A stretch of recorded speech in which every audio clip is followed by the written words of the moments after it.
Tila nalalapit na talagang ipakilala kung sino-sino ang mga kapamilya at kapuso housemate ng pakakapasok sa bahay ni Kuya. Sa Facebook post ng GMA Network nitong Sabado, March 1, ipinasilip nila ang serye ng mga larawan na kung saan ang tanging tampok pa lang ay ang facial parts ng mga future housemates. Isa na namang pasabog mula kay Kuya.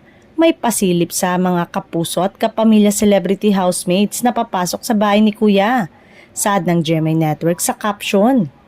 Dagdag pa nila, sino-sino kaya sila? Makihula na.